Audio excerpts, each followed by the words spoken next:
Olá pessoal, tudo bem com vocês? Na aula de hoje eu quero explicar para vocês como que funciona uma função muito legal no R que nos ajuda a verificar se nossos dados têm algum erro, alguma coisa que pode não estar muito bem. Eu sempre recomendo aos meus alunos utilizarem essa função antes de rodar qualquer análise dentro do R. Porque quando você vai rodar uma análise estatística, se você entra com dados errados, o software vai rodar sua análise. O software ele não tem como, identificar se esse dado está errado, se esse dado não está, ele não identifica isso. Então o que você entra para rodar, por exemplo, uma análise de variância, vai rodar. Se aquilo está certo ou não, aí é você que tem que se preocupar. E muitas das vezes os estudantes não se preocupam com isso, rodam a análise, têm péssimos resultados na sua análise e na verdade esses resultados foram ruins por um pequeno detalhe, talvez um outlier que ele retirasse daquela análise, ele resolveria o problema. Aqui eu não vou mostrar uma análise de outlier, isso a gente vai deixar para umas próximas aulas, mas a função summary dentro do R já ajuda muito a identificar alguns erros. Então vamos lá. Primeiro que nós vamos fazer aqui é definir a nossa trilha de dados. Lembrando que essa daqui é a trilha do meu computador, E vou ler aqui um arquivinho chamado seedstrain_data. Tá? Utilizando a função readTable, você pode ler esse arquivo. Você pode ler qualquer arquivo, do seu computador. Não tem problema. Então, olha o que esse arquivinho tem aqui pra gente. Vamos ver as primeiras linhas desse arquivo. Rede de sementes. Então, esse arquivinho, eu tenho como variável resposta, o tipo de semente, 1, 2 ou 3. E para chegar no tipo de semente, eu tive várias variáveis, que foram avaliadas para classificar essa semente como tipo 1, 2 ou 3. Então, tem a área, tem o perímetro, tem o grau de compactação, tem o largura, tem o comprimento, tem a simetria, tem várias variáveis aqui. O nosso arquivo, ele tem 105 observações. Ele nem é um arquivo tão grande. Daria para verificar no Excel se existe algum erro, alguma coisa que está muito discrepante da realidade. Mas é muito mais fácil fazer isso utilizando um software estatístico. Você facilita muito a sua vida, ganha tempo e evita cometer erros, porque às vezes apenas olhando no Excel você não consegue identificar. Então vamos rodar aqui a função summary. Ela é muito simples, Você coloca summary entre parênteses o nome do seu arquivo de dados. Então vou rodar aqui. E olha que legal. A função summary nos dá os resultados para cada uma das nossas colunas. E ela nos dá resultados muito importantes. Por exemplo, se nós pegarmos aqui a coluna área, nós temos o mínimo, 10,8. Nós temos o máximo, 21. Nós temos a média, 15. A mediana, 14,4. Primeiro quartil, 12,2. Terceiro quartil, 18,4. Então, olha como ela é importante. Eu vou trazer aqui um exemplo de uma variável que, independente da sua área, você vai entender. Vamos supor que você está estudando a altura de humanos adultos.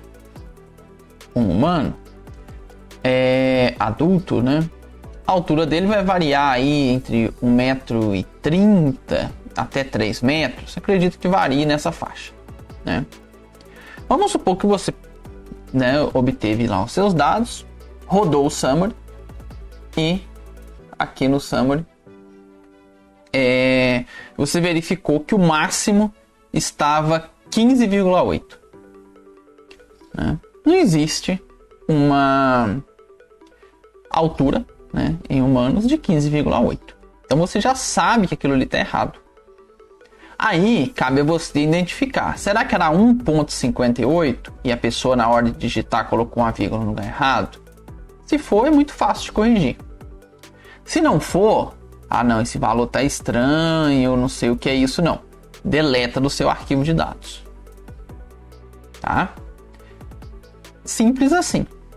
Então essa função te ajuda muito a encontrar esses erros grosseiros. Ela não vai te ajudar a encontrar errinhos mais simples, outliers mais difícil de identificar. Agora, esses outliers de fácil identificação, ela vai te ajudar muito e você já consegue fazer os ajustes, tá? Além disso, pessoal, ele nos dá a média e a mediana. A média já te ajuda muito a verificar se aquela população sua tá ok, né? Vamos supor que, por exemplo, eu estou avaliando produtividade em milho, né? Produtividade em milho hoje ela está em torno de 7 mil. Aí vamos supor que eu pego uma média de 20 mil. Você já vai ver, opa, média de 20 mil, essa média está muito alta. Tem alguma coisa errada no meu arquivo de dados. Às vezes você vai olhar, tinha um valor muito alto que foi digitado errado, que também você encontraria aqui com o máximo, né? Mas olhar a média da sua variável também é muito importante, porque você já tem uma ideia de qual que seria a média boa, né? Uma faixa ali de média interessante. Se está passando muito, algo não está ok. Beleza? Então isso é muito importante. Além disso, olhar a mediana é legal. Por quê? O que acontece? Variáveis que têm uma distribuição normal, a média e a mediana deveriam ser iguais ou muito próximas.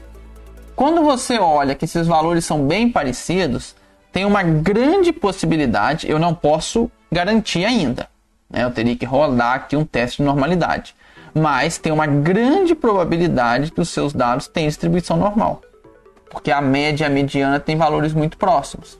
E você pode ver que para todas as variáveis aqui, a média e a mediana são bem parecidas, né? Aqui, né, no caso do seed type, varia de 1 a 3. Aí aqui tomar cuidado, porque isso aqui é variável classificatória, tá? Aí funciona um pouquinho diferente, né?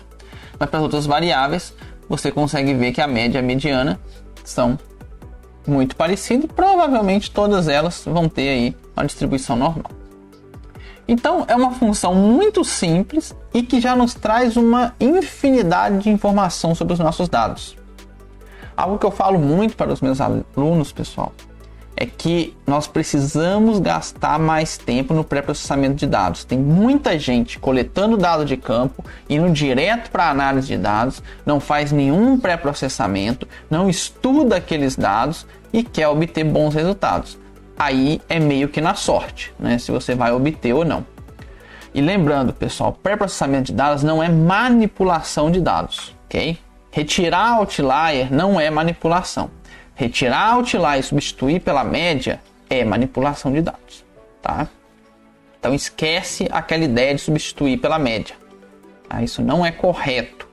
Retira, deixa como parcela perdida. Existem várias formas de rodar a análise com parcela perdida, né? Que nós ensinamos aí durante os nossos cursos. Então você não precisa ficar substituindo pela média. Substituir pela média muda completamente a característica, né? Pensando em variância, desvio padrão. Ok? Bom, pessoal, na aula de hoje é isso e eu vejo vocês na próxima aula. E não esquece de curtir essa aula, compartilhar com os amigos e comentar qual assunto você gostaria que nós explicássemos na nossa próxima aula. Deixa um comentário, assim fica mais fácil eu saber o que o nosso público tem mais interesse de ouvir. Então, até mais, nos vemos na próxima aula.